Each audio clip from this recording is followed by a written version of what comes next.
Hey guys, it's Terry with the Black Republican Theory. Thank you for tuning in. I actually want to talk about the most recent Maryland gubernatorial primary.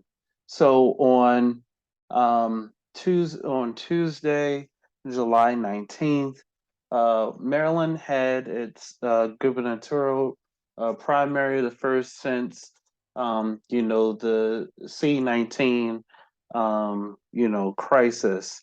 And it is interesting to see the backlash in the parties and the moving away from the establishment candidates. Okay. And now, what do I mean by that? Um, we're going to get into that after self shameless promotion. Please like, share, and comment, and subscribe to the channel. I'm really trying to grow the channel, and I would appreciate any help that you all can provide. Now, what do I mean about getting away from the establishment? Well, you have individuals like Dan Cox, who is the winner of the Republican primary, okay?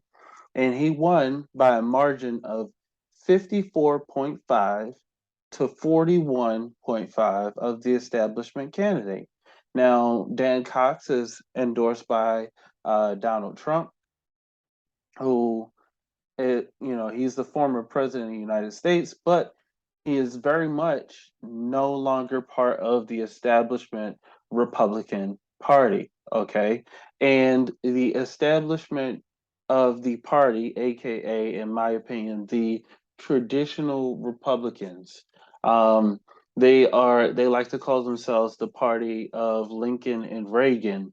Um, they are a different breed than those that are of the idea of or MAGA movement Republicans, those who, quite frankly, have come from the Tea Party esque type energy that was demonstrated back in the early, in the late 2000s to 2010, 2012 type area.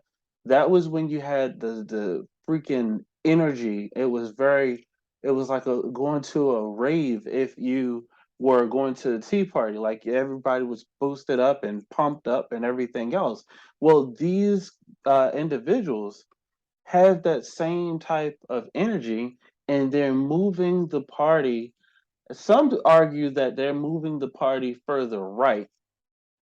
I actually don't agree that they're moving the party further right because Trump himself, who is the MAGA candidate, Trump himself actually did not have a lot of extremist type views. If you look at Trump as a candidate, he actually ran on a moderate type of platform, but he had very strong rhetoric and he presented that brashness that a lot of New Yorkers sometimes demonstrate, right?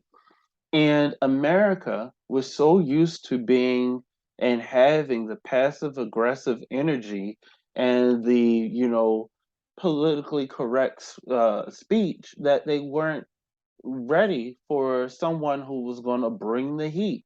And so Dan Cox brought the heat in the same energy and model that that Donald Trump did, and that's why he was endorsed by Donald Trump. Now, let's also consider this: Larry Hogan, who's the sitting governor, he's the anti-Trump, governor, and he endorsed Kelly Schultz, who I think would have been a historical candidate in the terms that yes, she would have broke the glass ceiling of having a woman in as governor of our state.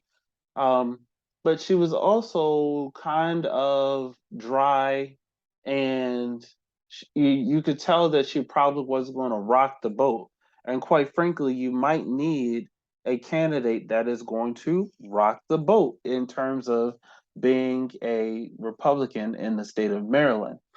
You don't want someone that's going to alienate voters, but you also want somebody who's not going to be afraid. Now, I bring up this when you put this on the county map level of who won which county, you can see that Kelly Schall's only it has only won Kent County, Baltimore City, and Howard County as of the end of well, this is these votes have been as of July 22nd. So this afternoon, she has won only 3 counties, or in Baltimore City is a county equivalent, as out of the 24, okay, county jurisdictions. Come on, guys. Come on. Dan Cox presents that energy. The only thing that I would kind of take pause to is as I do like the fact that Dan Cox has he has policies for everything. He's a committed husband and father. He has 9 children. Oh my goodness. Um so he has energy. um and he's a fighter, right? His lieutenant governor candidate, I actually listened to a couple of speeches that she gave today. I'm going to reserve my judgment on her until I get to meet her. And I want to assess in person because, see, I have listened to some of her speeches, and the things that she rails against are critical race theory and the fact that a superintendent at her school, for her school district in Queen Anne's County, uh, said the words Black Lives Matter or wrote the words Black Lives Matter in a letter that she sent out shortly after the George Floyd situation. And she says, well, that's critical race theory. And, we're now making this about race and all this other stuff. That sounds like white grievance to me. I'm just going to be completely honest. We live in a state that's 30% black, and if you add on all the other people of color, it comes up to about 50% in our state. And she's saying that, okay, when you call out Black Lives Matter specifically, or say that phrase, that all of a sudden it's critical race theory. When no, that's not what critical race theory is. Critical race theory is when you're looking at policies and you say, okay, this policy is racist in this regard, as opposed to, well, as opposed to saying, well, what are the merits of the policy? Who does the policy impact? Does it impact rich people? Does it impact poor people? But when you add in that extra layer of does it impact by race, which, let's just be honest, in the United States, most of what people would consider racist is actually classism. It truly is. It's classism. If you look at who gets the opportunities, it's those who have more affluence and they have the ability to network, or they have the ability to go to XYZ school, et cetera, et cetera, et cetera. You can make up whatever other type of, other type of explanations, but at the end of the day, it comes to economic opportunity, economic mobility, and who has the money, right? And so when people look at race and they look at the policies and the racial impact of policies, and then they blame race alone, that's something that I have a problem with. But what she is saying, separate and apart from that, is that saying that anything regarding race is race theory, that is white grievance to me. And I could only imagine that if something happened to uh, someone of her complexion, would she say, okay, well, white lives are being affected? And if someone were to say that, would she then say, oh, well, that's critical race theory as well? Because then you would have to look at the racial impact of that. So I think that she might, I don't know. I want to reserve my judgment on whether or not she was the right lieutenant governor pick. I think that he had some other great lieutenant governor candidates that he could have chosen. One in particular that I will always promote is Mr. Giovanni Patterson out of Baltimore City, who, he is a community activist. He is an active party supporter and party activist, and he actually puts his money where his mouth is in terms of standing up for the children of Baltimore City, the taxpayer, and also bringing families back. He ran on a campaign for city council president of bringing back family values and standing up for life. Okay, and so, I mean, and he, in my opinion, would be the education candidate, and him and his wife would make the perfect lieutenant governor and second lady of Maryland. So, I think Dan Cox, that was a missed opportunity on his part, but whatever. We're going to go forward in the video. And we then look at the too close to call gubernatorial Democratic primary, right? And so we have Wes Moore at about 35%.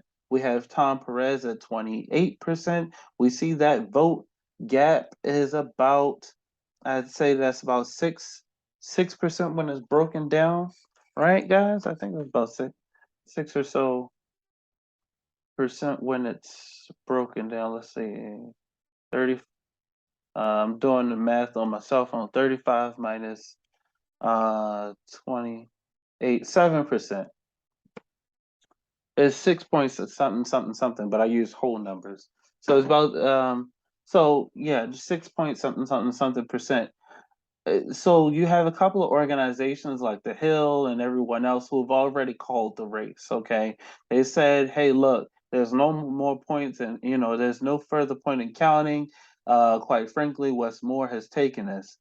When you look at it by the county level, some might think that he has, but it's only been about 70% of the vote that has been counted as of this afternoon.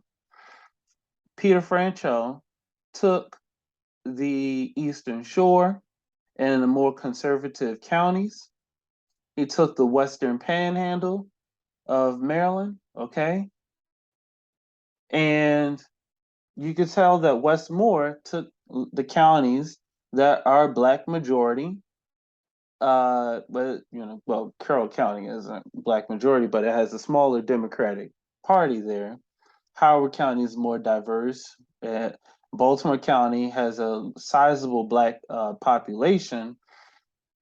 I'm actually surprised that Tom Perez did not do better in Baltimore County than he has. Uh, he is not even registering on the top candidates, I think, on that list. But Tom Perez, last I checked, I mean, he was carrying only these two counties, Frederick and Montgomery. Well, guess what, guys? He's also picked up Calvert County. He's picked up St. Mary's County. In my opinion, there are some other counties that he could probably pick up if just one or two, maybe, before it's all said and done with. There's still some outstanding votes out there, and quite frankly, I think that he's probably the better candidate. On the Democratic side, I'm going to give people, their credit, and credit where it's due. But I think that he's the better candidate on that side. Uh, he has been Tom Perez, that is, has been the let's see if I can do. I'm trying to get it to right here. I was breaking it down by metropolitan. Okay, here it is. 70% reporting. These are numbers I just went over. But this also shows the waning power of This shows the waning power of Barack Obama, and that you have literally uh, two of his cabinet secretaries, that being John King, who ran on a progressive and reparations platform, and Tom Perez, who was the labor secretary and then became the chairman of the Democratic Party. Well, guess what? Tom Perez isn't doing that well, and I wonder if this has any type of connection to how the establishment Democrats are being beaten out and thrown to the side. But as his campaign has pointed out, it's still too close to call, in my opinion. Although CNN and NBC might have called the race, the Hill, etc., it's too close to call, in my opinion. There are about 219,000 votes still outstanding, and he flipped multiple counties from election day and made major. This is a quote from his campaign manager, Sean Downey. Put simply, it's too early to call this race. Yesterday was the first day of counting for the 212,962 recorded and received vote by mail ballots, and it was a huge day for Tom Perez. He flipped multiple counties from election day and made major vote gains statewide, all while as many as 80,000 votes remain in Montgomery County, the largest remaining vote share, and Tom's incredibly strong base. We agree that we agree with the Moore campaign that as of today, with 134 uncounted received ballots and 170,000 additional outstanding ballots not yet recorded, no candidate is in a position to claim victory. Our campaign will continue to respect the dedicated work of election staff across the state as the counting process continues so that we can ensure that as many as 300,000 remaining votes are counted. End of quote. So here's what I got to say to that. I think that's incredibly important to note that everything that Mr. Downey had just wrote out or what was published in the campaign. It is telling that when you go to the Wes Moore campaign site, he has yet to put out a statement saying, "Hey, I won." And I checked news sources as well. He has yet to say, "Hey, I won." Okay, and it's because he doesn't know that he won, that if he's won yet. It's too early to call. Okay, the race is still too early to call. I just so happen to think that Tom Perez would have been the better Democratic nominee to go up against Dan Cox. I think that both of those individuals will be incredibly strong fighters and have a spirited campaign. I think that with Wes Moore, while I think that he might be a strong campaigner, I think that there are individuals in our state that will look at the topical reasons to vote, and they will just say, "That's all I need to know about him, and I will vote." And by that, I mean they'll only look at the fact that he's a black man and they'll vote for him solely on the basis of him being a black man. Notice that his campaign, in my opinion, has been completely devoid of policy whenever he's in the debates. And I think that that's a dangerous thing. I would have wanted him to actually state some type of policy positions when he's in these debates. Now, some people can say, okay, well, you only get a minute to say what you, or 30 seconds to say, your plan.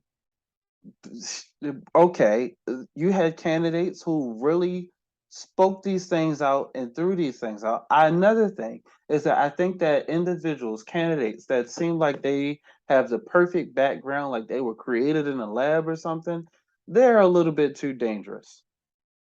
Now, I would love for uh, Mr. Moore to prove me wrong if he is elected to governor. I would love for him to get into office and do the best, and make a critic of politics, a cynic, if you will. Make make him say, "Oh wow, he was actually great and consequential. I would hope that he would, do that. But as of right now, I don't know. I don't know. And it's just one of those type of things where you're on the fence about it. It's the same way I feel about Ron DeSantis. He might be a great governor down in Florida. He might be. But let's just be honest. The guy seems like he was created in a lab, almost too perfect, right? And so, where is he on policies? And then also the charisma factor. Now, here's where I'll give Mr. Moore props. He's incredibly smart. His family, incredibly beautiful family, and I think that as an individual, he might actually be great. He might actually have what the state needs. I don't know. I don't know. I would love for him to prove that point. I would love for that. So, what is shaping up to be is a race between Wes Moore and Dan Cox, who has already been declared the winner. Dan Cox has already been declared the winner on the Republican side. So Wes Moore versus Dan Cox, that's yet to be seen how that shakes out. You also have, and it could be Tom Perez, who everyone knows was the DNC chairperson. His lieutenant governor candidate is Shannon Sneed. I happen to know Shannon from Baltimore City politics. I think that she is a great person. I also think that she is a great, as a city councilwoman, she was a fighter and she was one of those people who put her head down and got to work, right? In my opinion, I would prefer an honest progressive than a fake liberal. Is something that's something that Ron Paul actually says that he prefers honest progressives than fake liberals because fake liberals are always going to destroy everything. Whereas with honest progressive, you can at least debate the policy and they are at least honest about their beliefs. Now, from a libertarian perspective, um, within the Republican Party, I don't know if either candidates or either of the nominees would actually would be better. Now, if you have one who's saying let's promote school choice and let's unmask individuals, which is not really a major topic anymore, then that would be Dan Cox, and that would be the person who would end up getting that vote. If you're talking about legislating away individuals' liberties, though, or supporting agents of the state to bash into people's houses unquestioned and to stop people and accost them for things, then I don't know if I can support that in that regards. Now, on the other side, if you're talking about, rules for thee and not for me, a person who sends his children to private school. Meanwhile, he will have and create all these rules for your child who is in public school. I don't know about that. Or if we're gonna, force this type of indoctrination and curriculum on your child, and we're gonna raise taxes and everything else. Yeah, that's something I won't be able to get behind. So either way, from a libertarian type perspective, I don't I would have to sit on the fence until one candidate, proves more than the other. Now, what I can tell you is that as a business owner and as someone who's invested into or is invested into businesses that depend on being open for business, I'm going to go where my economic dollars are most appreciated with, or appreciated by who appreciates my economic interest more. I am also going to go with who is, talking about the less taxation because, you can go ahead and put forward whatever curriculum you want. I can tell you this one here, my child will then not be participating in playing your game. And they will be instead being enrolled in a nice, good religious education. Um, now, again, back to the economic interest, the Democrats have proposed repeatedly to tax services, and that would include realtor services, the commission that a realtor earns, appraisal services, etc. That means that an individual who, is making, some a good amount of money off an appraisal, costs about $400 per appraisal. And if they were to tax it like they tax sales of goods at I think is what 6% is the sales tax, right? And so $400 times that 6%, that's about $24 off of the margin of of a $400 appraisal, which you got to factor in the software, the gas, the systems, and everything else to actually get over there, do the appraisals, the equipment, etc. No, you taking off my bottom line, which is already hard enough as a small business owner. So there's only one candidate who I can pretty much guarantee won't do that if he were to be governor. And so, guys, when it comes down to it, the Maryland primaries happened on Tuesday. The race on the Democratic side is still too close to call. What you see in both parties is that the national establishment does not have any control over the gubernatorial race here in the state of Maryland.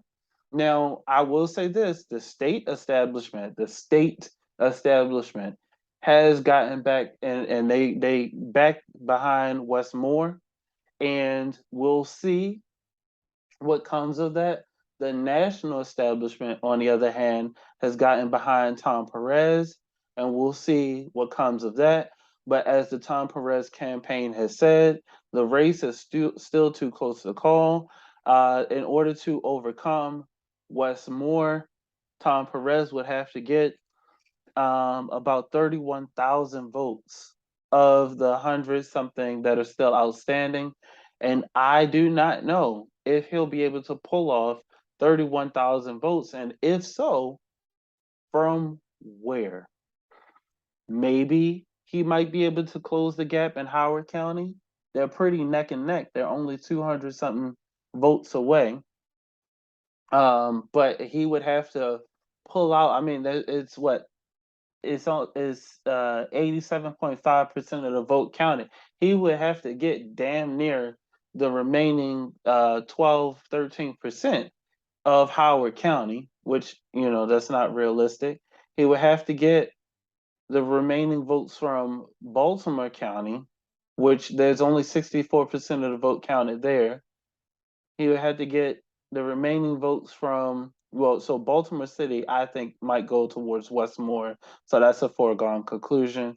Anne Arundel, he's about 5 points away there, 2,000 some odd votes. 73% of the vote is outstanding. He'll have to carry that. I think Wes Moore is going to take PG County.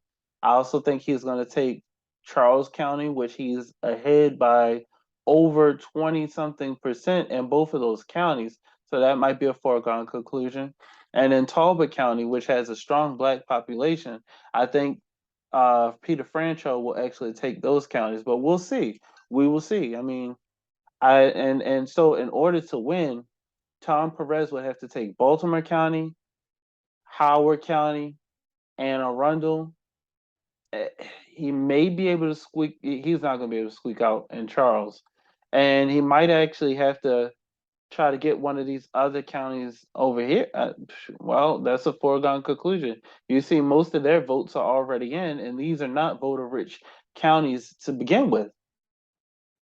So I don't know. It's looking like Wes Moore will be the Democratic nominee. Oh, another thing. Oh, guys, please like, share, comment, and subscribe. Please like, share, comment, and subscribe. But there's another thing. Baltimore City had 12 missing flash drives with votes on it. And they said, "Oh, well, the flash drives they're not missing. We just don't know where they are." What in the bejesus? That's crazy. Okay. So I mean, hey, maybe Tom Perez's votes are on the splash drives, and we'll see if they get them. But Armstead Jones, Joyce Smith, and all the rest of them, they got to be fired off the election board, guys. They have got to be fired. They lied about Grove Park Elementary Middle School, which is a now vacant school building, which has all the utilities. The building can still be used. They they said, well, the building is out of service and it can't be used. No, it can be used, and you're paying close to $1 million a year to quote unquote maintain it. Meanwhile, you're not cutting the grass, you're just paying the electricity bill to the electricity that you leave on 24/7 plus the security staff. Meanwhile, people have broken in, they got the water running, they're doing all sorts of stuff up in there, right? And so that building could have been used for the purposes of elections. Instead, they moved it over to Armstead Jones and the Baltimore City Board of Elections. They moved the voting center over to the Hilltop Baltimore City Fire Station 46, and it was a complete travesty. I mean absolutely complete travesty. The ambulance that's typically there had to go out into the neighborhoods and circle the block time, 100 billion times over. Then because they had the polls polling tables and booths where the ambulance is typically parked inside of the firehouse. Then they had one of the fire trucks doing the same thing. When you go around the corner, you see that there's a Baltimore City parking enforcement ready to give anyone who parks nearby a ticket. And so it was just complete chaos, guys. And that's the Baltimore City. So I don't know. Maybe Tom Perez's votes are on those missing flash drives out of Baltimore City. But as of right now, it looks like um, it's looking like Tom Perez. I mean, it's looking like Wes Moore will take it. Now, I just saw that the numbers updated a little bit. Huh.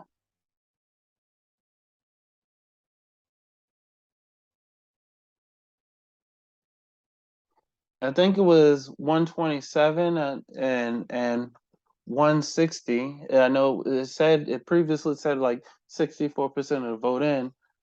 I don't know. It only looks like Westmore's lead is going to get a little bit wider.